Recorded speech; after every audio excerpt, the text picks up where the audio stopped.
Welcome to Establishing and Cultivating Your Digital Presence. My name is Kate Gruder. My pronouns are she, her, hers, and I'm Assistant Director of Graduate Student and Postdoc Career Programs and Services at UConn Center for Career Development at the Storrs campus. Before we get started, I'd like to go over a few items so you know how to participate in this webinar.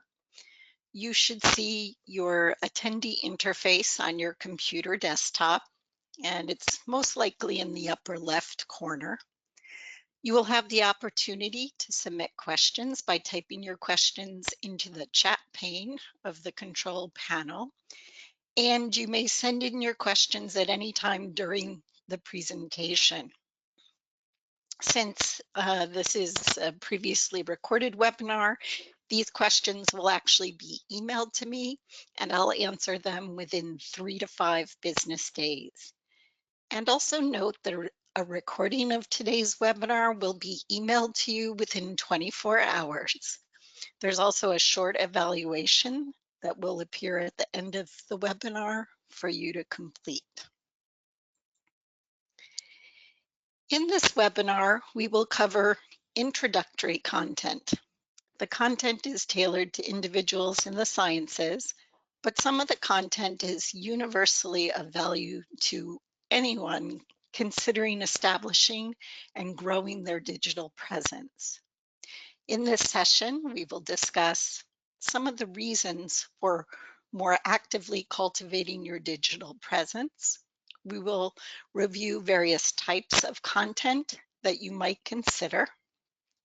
We'll talk about considerations when deciding what digital platform or platforms you want to use. We'll look at some tips for cultivating and engaging others, and I'll also touch upon some tools to manage and monitor your digital presence. Let's begin by just quickly defining what digital presence is. In its most basic definition, it is how you appear online. And most likely, if you're on this call, most likely you have a digital presence. Here is a page from a search using Google. This individual I searched is actually the Associate Department Head for Chemistry at UConn, Dr. Peasy. And in looking at this search, you can see that some of the content online is in one's control. Perhaps there's a bio about oneself that appears on the department's webpage, or maybe if the individual has a lab, there's content about the individual on the lab's site. And also there's content that the individual populates on Twitter and on LinkedIn. And these are part of one's digital presence, and the control of that content is by the individual.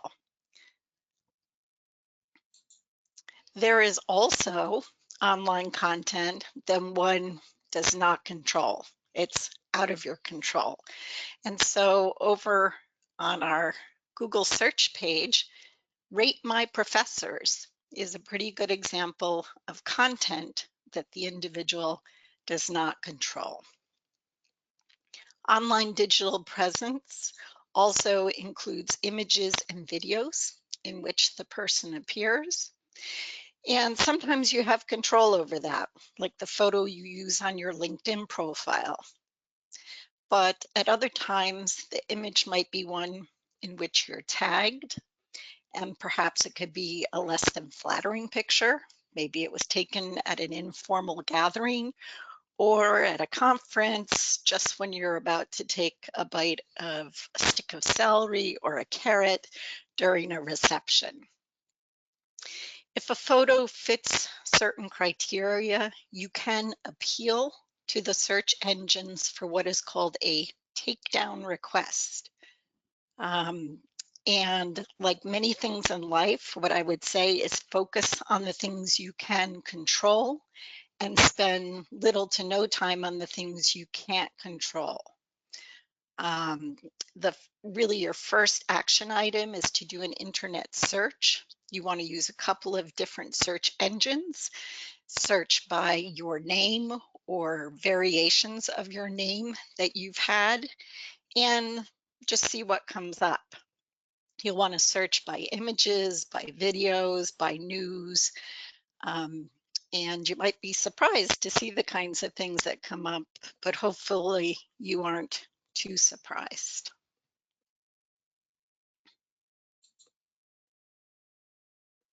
As you think about establishing and cultivating your digital presence, it's really important to get a clear sense of your why, as in, why do you seek to commit to this goal? And there can be a lot of different reasons, and you might have more than one why. Maybe you want to establish your digital presence in order to collaborate with others, other scientists.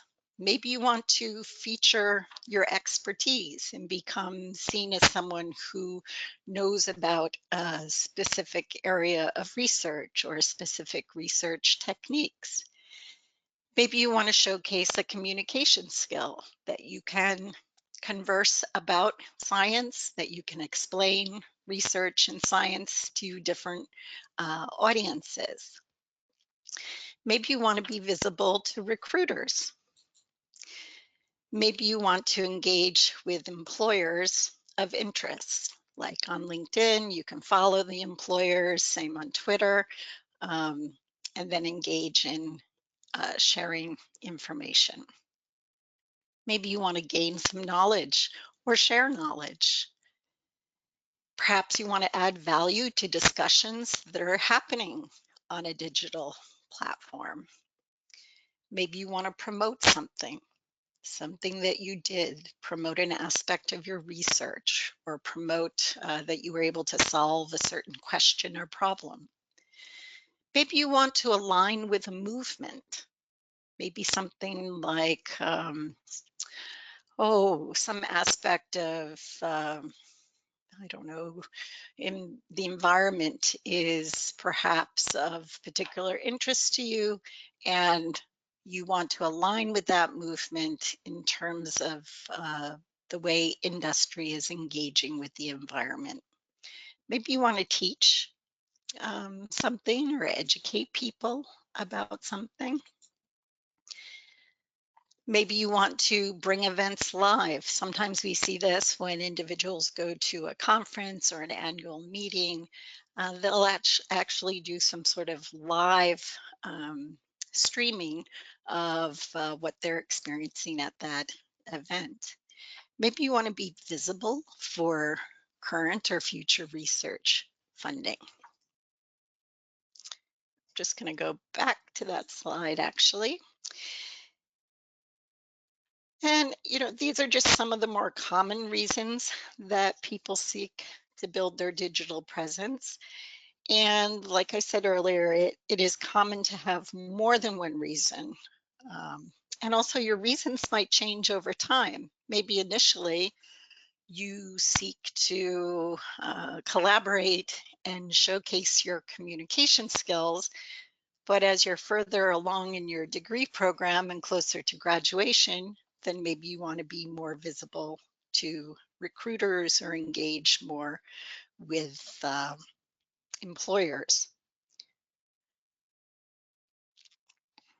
I'd recommend another action step here, which is to keep your why very visible in the area that you'll spend the most time working on your digital presence. So maybe it's putting your why or whys, your reasons for wanting to establish and cultivate your digital presence up on a wall or on your desk, because this be can help with motivating you to be consistent and engaged. Once you know your whys, you'll want to research the type of content you seek to post. Do you envision regularly engaging on LinkedIn um, with posting information or commenting on what others post? Are you someone who likes to be in front of the camera and you'd like to share content in videos or vlogs? Is doing podcasts of interest to you? Are you someone who loves PowerPoint and Prezi and you seek to become part of a SlideShare community? Maybe you like to capture live events. Again, referring back to like when you attend a conference or an annual meeting, or maybe there's an event on campus in which you participate that you would like to stream. These are just some of the more common content areas, and you'll have the greatest success if you pick one or perhaps a couple that really best suit what you're most comfortable with. Start with what you're comfortable with, and then you can certainly branch out from there.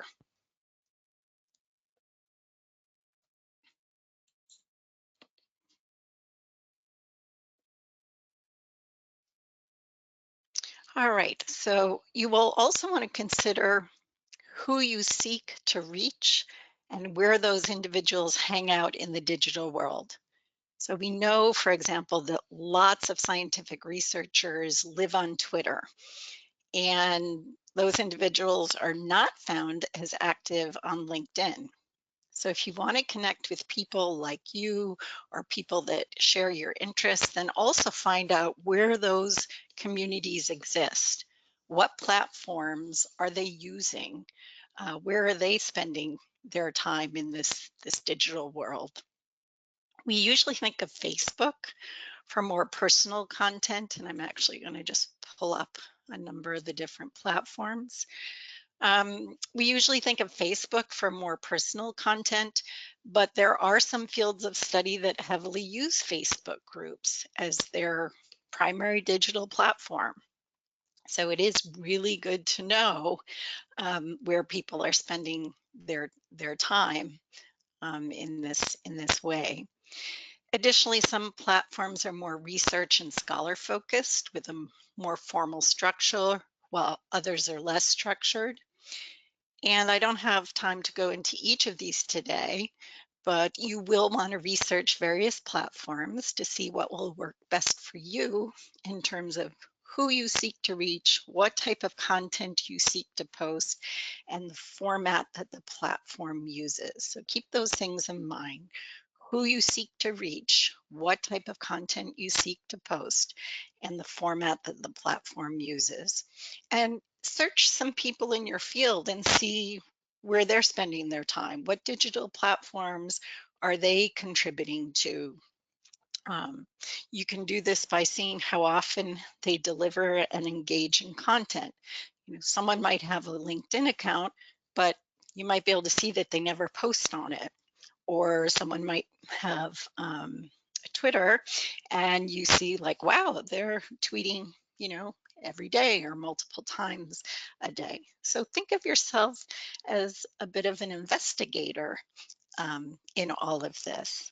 Also, many professional societies have resources that show how to actively engage in the field. And I'm just going to show you here. AAAS, the American Association for the Advancement of Science, has an entire uh, section of their resource center that's about communicating science. And this post here, Communicating Science Online, has some data that's interesting about communicating online. It talks about the importance of researchers being online in terms of future funding and funding collaborations. And it gives a lot of good information in terms of tips for building one's presence. And then this is another great research. This is the um, Pew Research Center.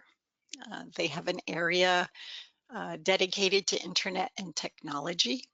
And they have this social media fact sheet with lots of data about where individuals are spending their time online, how they're spending their time, the kinds of postings um, that appear on different sites. And so this is another great resource in terms of becoming familiar with the different platforms and how they're being used and accessed by individuals. Now I'd like to shift to sharing some general tips for cultivating and engaging in a digital presence. You want to create a plan and you want to stick to it.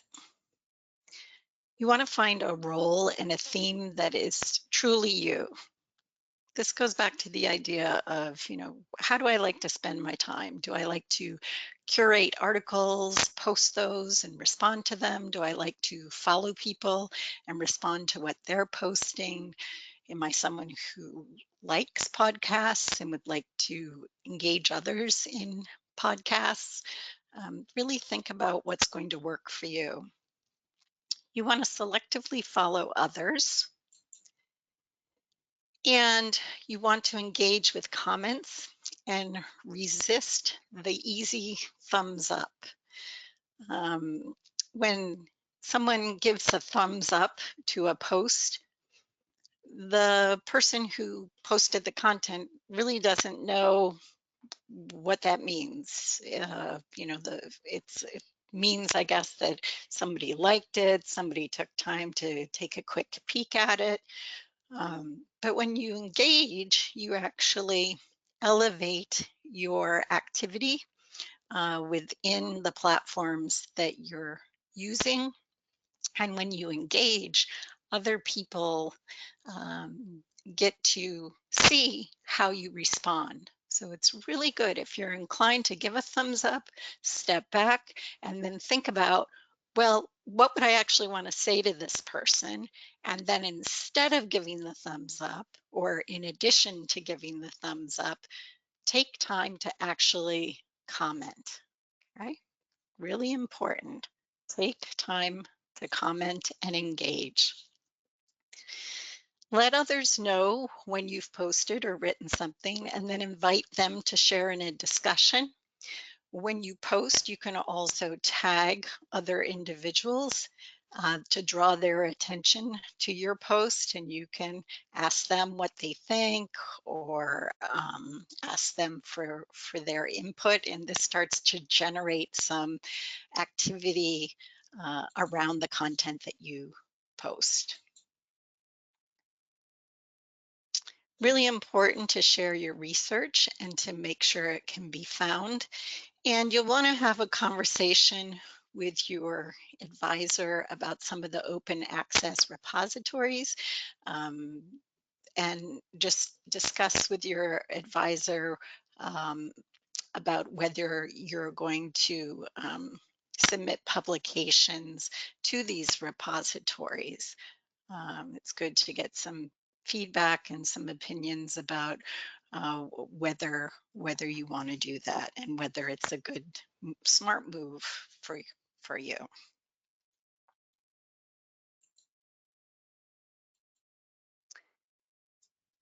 Through all of this, you want to think about, who are you? Okay. Are you the individual that curates strong content and then generates conversation around that content? Uh, are you a creator? Do you want to actually create the content? Um, are you the collaborator? Maybe you want to be seen as a visionary in your field in terms of opening up new conversations about the research you do, or the way your science can have some significant value to specific industries. As we talked about earlier with other aspects of establishing and cultivating your digital presence, you can take on more than one of these roles, or your roles might change over time. Here are a few more tips. Share quality content and become a useful curator. And you'll kind of get a sense if you're a useful curator if what you post gets activity. You know, if people are sharing it, commenting, that's often a good indicator that you're curating valuable content. You can also do things like start a group. So on LinkedIn, you can start a group and invite individuals to join, and then also make that group public and allow for uh, a wider range of individuals to join. And that group might be focused on um, a research question or some other scientific relevant theme that would be genuinely of interest to you to engage in with other people. You want to be consistent in your activity level, so you must commit to making this part of your daily life. It's important to use a call to action to engage with others. So when you post content, asking for input, posing a question, inviting dialogue, these are all strategies to help um, engagement with the content that you post. Include images when appropriate. We know that posts and content that has an image attached typically gets more visibility um, from individuals who might be looking for that content. And respond to others when they take the time to engage with you. So if someone comments on something or engages, then it's great if you can respond back to them or thank them for contributing. And actively invite people to connect and join. Perhaps you're at a conference and perhaps you have a pretty active Twitter account and you're networking and talking to people at the conference. And it would be great to be able to share, oh, I have this Twitter and these are the kinds of conversations that are happening there. This is why I feel it's really important.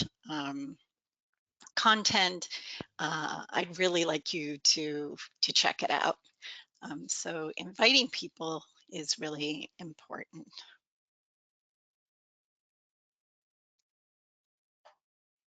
It's your presence needs dedication from you. So a lot of us have LinkedIn accounts or we have a Twitter, or we're on some of the other platforms.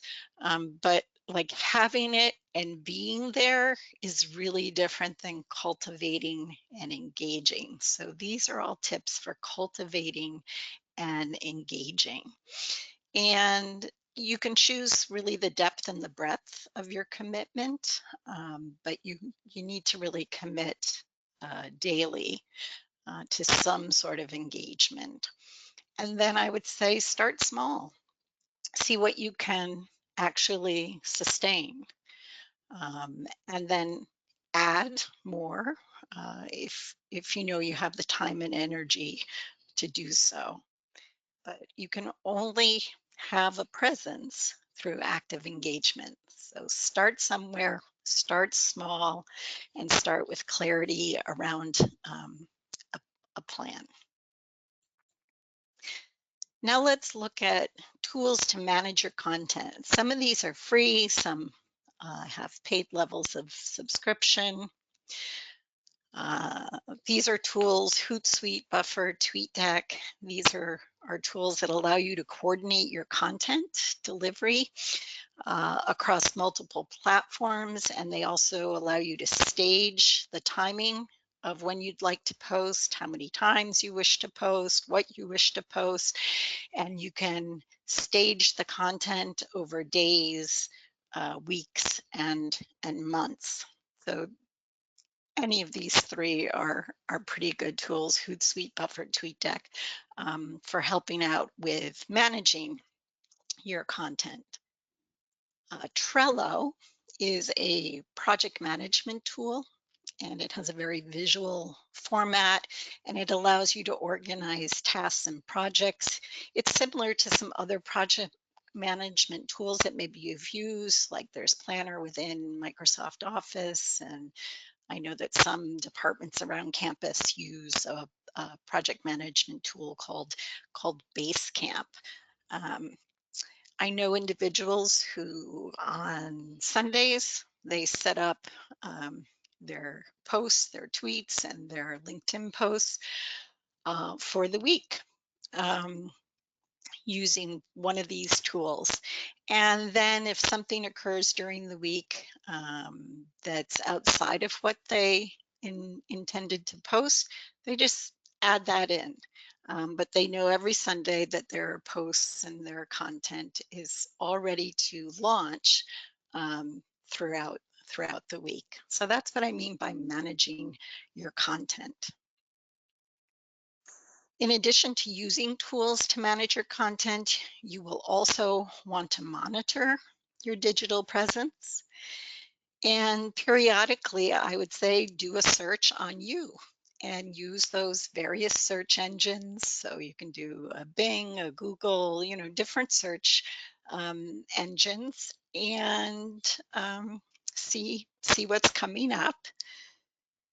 And you'll also want to keep all your profiles up to date. So let's say you decide to focus on Twitter, but you also have a LinkedIn. Well, make sure you keep your LinkedIn profile up to date. You may not have as much activity on LinkedIn because you've decided to dedicate time to Twitter, but you still want to keep all your profiles that are out there up to date.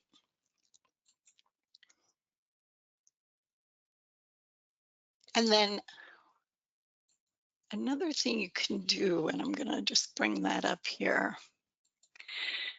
You want to close or delete profiles or accounts you no longer use. It will take a while for the internet to catch up in terms of recognizing that those have been closed. Check out and understand privacy settings on all the platforms that you are using, and you want to make some decisions about how you want your privacy set up. And then you can also set up Google alerts. You can set up Google alerts on your name to see when information about you comes up on the internet. You can also set up alerts on others. So other individuals that perhaps you're following, curious about, thought leaders, prolific researchers, and so forth. And you can set up Google alerts on topics. If you find any content that you're uncomfortable with, you can ask, let's say it's a friend who took a photo or a lab mate who took a photo, you can ask those individuals to take down the photo or remove a tag on the image for anything that you don't want posted. So that goes back to the idea of control the things you can, and the things you can't control, you want to spend less time on those and spend a whole lot more time on the things that you can, managing and monitoring the things that you can control.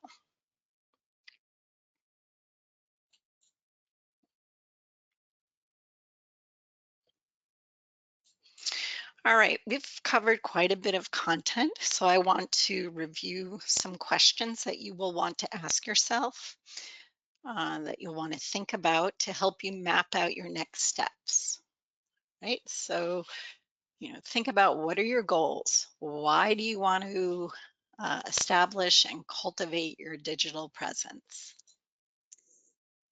Who is your audience? Who are you trying to connect with or educate or share content with?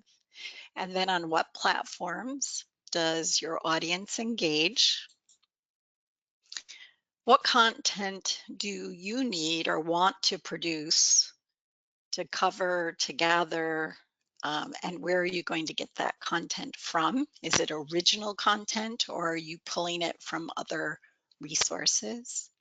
And what is your daily, weekly, monthly rhythm going to be for all of this?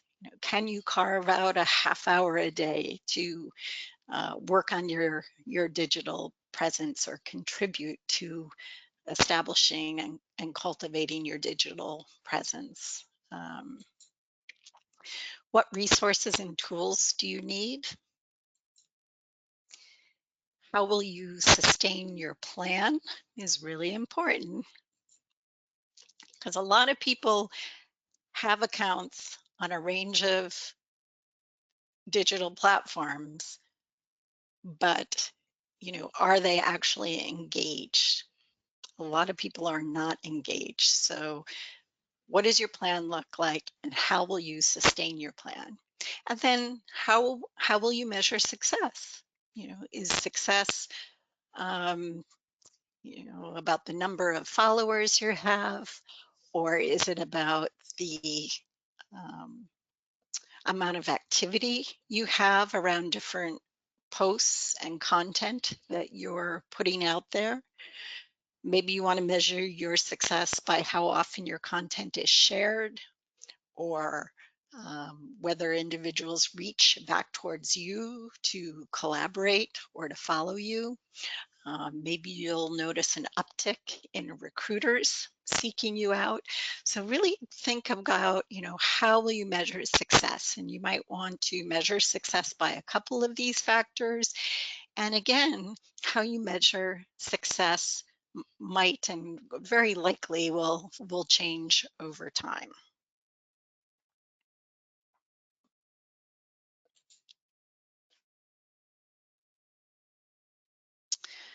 Lastly, while you might be engaging in and cultivating your digital presence for the sake of science, sharing science and research. I also wanted to mention how employers view candidates' involvement on social media and digital platforms. And in a 2018 Career Builder survey, 70% of employers use social media to screen candidates during the hiring process. So this is a pretty important figure to look at when you think that, wow, 70% of employers are using social media to screen candidates. And what we also know is some 47% of prospective employers said that if they couldn't find a job candidate online, they were less likely to call that person for an interview. So having a digital presence is definitely important, and employers look at the content, they look at individuals' activity, they also sometimes look at like who you follow and who follows you if you've made that information um, public.